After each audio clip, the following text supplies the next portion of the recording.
స్తోత్రం కలుగును కాక. ఈరోజు 18వ రోజు శిలువ ధ్యానంలో దేవుడు మనల్ని నడిపించిన విధానం కొరకే దేవుని స్తుతిస్తూ ఈరోజు వాక్య సందేశం వెళ్ళకన్నా ముందు ఒక చిన్న ప్రార్థన చేసుకుందాం.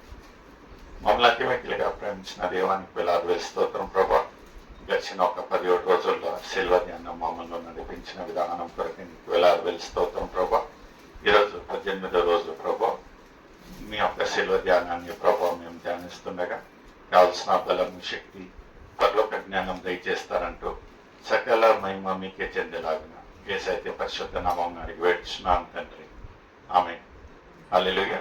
దేవునికి స్తోత్రం కలుగును గాక. ఈరోజు 18వ రోజు శిలువ ధ్యానంలో దేవుడు మనల్ని నడిపించిన విధానం కొరకే స్తోత్రం. ఈరోజు దేవుని సమయం. నిజంగా ప్రియమైన సోదరులారా, మన ఒక జీవిత కాలంలో మంచి సమయం ఉంటుంది, చెడు సమయం ఉంటుంది, దేవుని సమయం అనేది ఇంకా ఉంటుంది.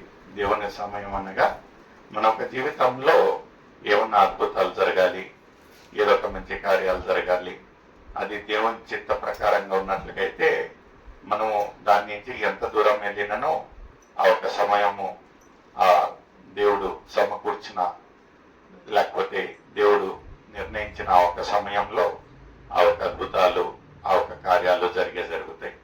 నిజంగా ఈరోజు ఈ యొక్క ద టైమింగ్ ఆఫ్ గాడ్ అనే ఒక అంశంలో యోహాను రాసిన సువార్త 2వ అధ్యాయము 2వ వచనము సవిశేషీకరించండి. యేసు తల్లి అక్కడ ఉండెను. యేసును ఆయన శిష్యులను. ఇది ఎక్కడ జరిగి ఉంటున్నదంటే యేసును మరియు అతని శిష్యులను మరియా అందరూ కానాన్ వివాహము అక్కడ చేరినట్టు, అందులో ఈ యొక్క కానాన్ వివాహం అంత శ్రేష్టము, అంత గొప్పగా ఎందుకు చెప్పుకుంటామంటే the first miracle of Jesus Christ. First miracle అంటే యేసయ్య చేసిన మొట్టమొదటి అద్భుతము ఈ యొక్క లేఖనాలలో నమోదయించున్నదండి.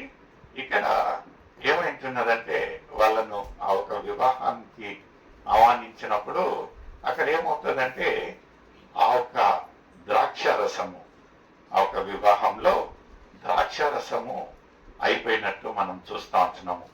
ఇక్కడ ఈ యొక్క ద్రాక్షారసం అయిపోగానే మరియాకు ఏమనిపించిందంటే యేసయ్య ఉంటున్నాడు కదా, యేసయ్య నుంచి ఏమన్నా సహాయము కోరినట్లయితే యేసయ్య అలాంటి ఒక పరిస్థితి నుంచి కాపాడుతాడు అనుకొని ఇక్కడ ముందు ఏమంటున్నదండి, యేసు తల్లి అక్కడ ఉండెను.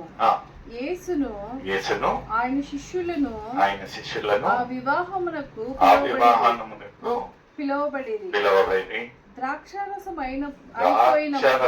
అయిపోయినప్పుడు యేసు తల్లి వారికి ద్రాక్షారసము లేదని ఆయనతో చెప్పగా యేసు ఆమెతో అమ్మా నాతో నీకేమి పని, నా సమయం ఇంకా సమయము. చూడండి, ప్రతి ఒక్క దానికి ఒక నిర్ణయించిన ఒక సమయం అనేది ఉంటుంది.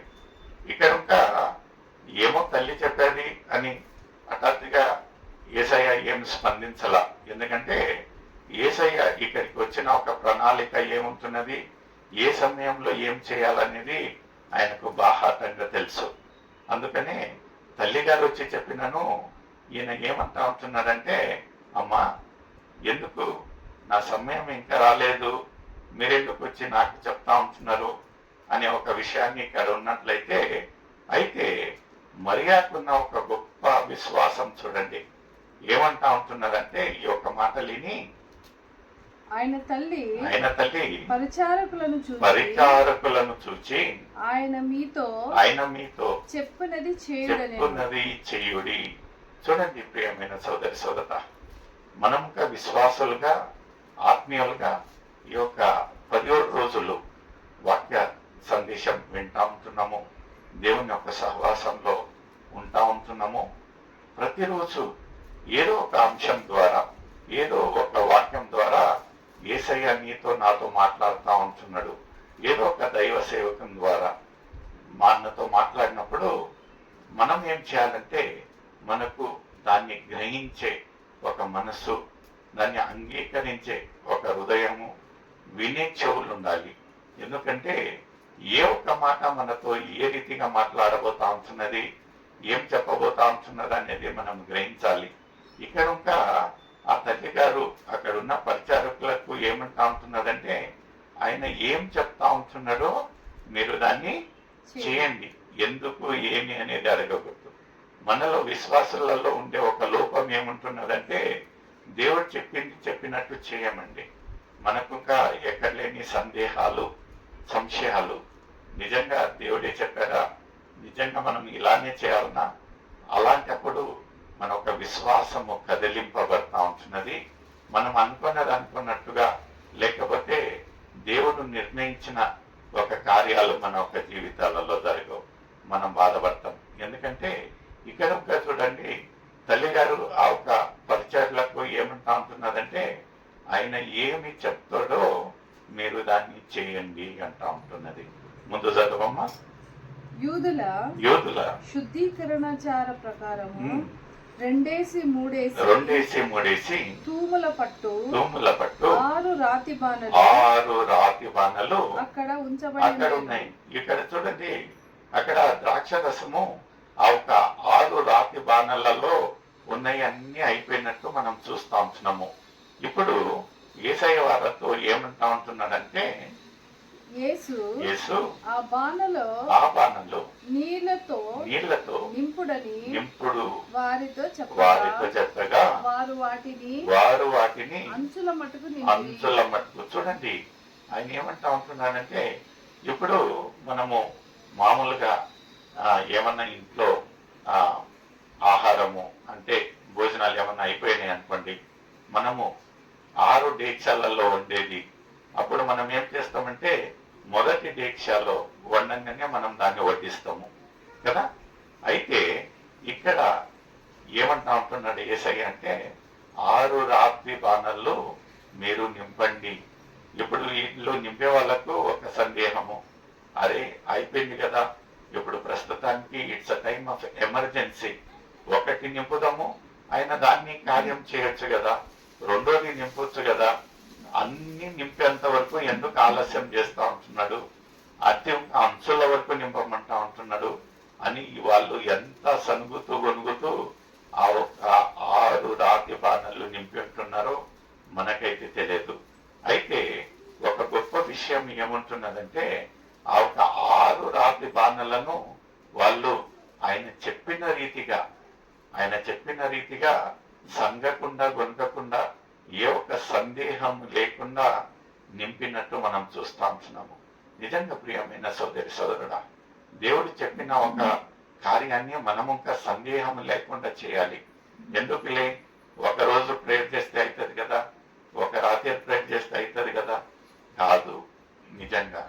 ఎందుకంటే ఇక్కడ దేవుడు నిర్ణయించిన ఒక కాలము, నిర్ణయించిన ఒక సమయం వచ్చేంత వరకు మనం ఇంకా ఆయన ఒక 2వ రాకడ కొరకై వేచి ఉండాలి. ఆయన కొరకై మనం సిద్ధపాటై ఉండాలి. ఎందుకంటే ఆ ఒక 2వ రాకడ ఎప్పుడు వస్తుందో, ఆయన ఎప్పుడు వస్తాడో, ఎలా వస్తాడో మనకు తెలియదు కనుక మన ఒక సిద్ధపాటులో మనము ప్రతిదినము, ప్రతిరోజు, ప్రతి పూట ఒక సిద్ధపాటులోండి ఆయన కొరకై వేచి ఉండాలి. ఇక్కడ ఇంకా వాళ్ళు ఒక 6 బాణలు, ఆ రాతి బాణలను నీళ్లు నింపుతూ వాళ్ళల్లో ఏ ఒక్క సందేహం లేదు, ఆయన చెప్పాను వీళ్ళు చేశాను, అందుకని ఆ ఒక గొప్ప కార్యం జరిగి ఉంటున్నది. మనం ఇందులో ఆ ఒక 9వ వచనం 10వ వచనం చూసినట్లయితే ఏముంటున్నదండి, ఆ ద్రాక్ష రసము ఎక్కడి నుంచి వచ్చెనో ఆ నీళ్లు ముంచి తీసుకొని పోయిన పరిచారకులకి వాళ్ళకి మాత్రమే తెలుసు. కానీ విందు ప్రధానికి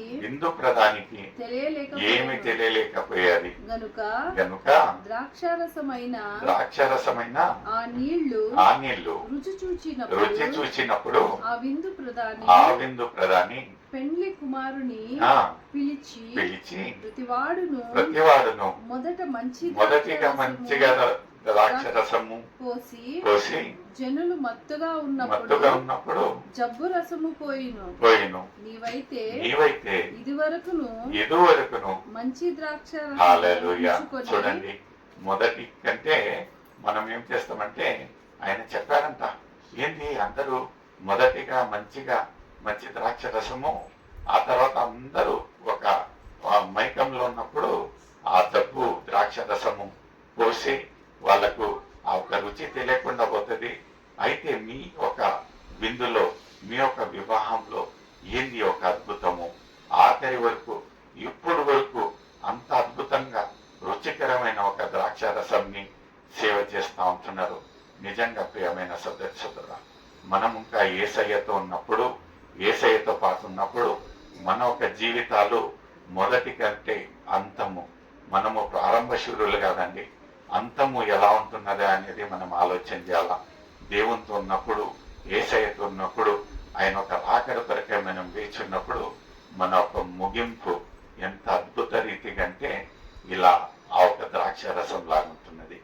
ఈరోజు నీకు నాకు ఒక ప్రశ్న ఉంటున్నది, ఎలా ఉంటున్నది మన ఒక జీవిత కాలము, ఎలా ఉంటున్నది మన ఒక సిద్ధపాటు, ఎలా ఉంటున్నది ఆయన కొరకై మన ఒక ఆత్మీయ జీవితం, ఏమన్నా ఇంకా మనము ఎలా ఉంటున్నామో ఒక ప్రశ్న నీకు నాకై ఉంటున్నది. ఇంకా మనం దేవునికి దూరంగా ఉన్నట్లయితే ఇదే అనుకూలమైన సమయం, ఇదే రక్షణ దినంగా ఉంటున్నది. ఎలా ఉంటున్నది మన ఒక సిద్ధపాటు, మనం దేవుని వైపు మన ఒక హృదయాలను తిప్పుదాం. దేవుడు వేచి ఉంటున్నాడు, ఆయన బిడ్డగా అంగీకరించడానికి వేచి ఉంటున్నాడు. May God bless you.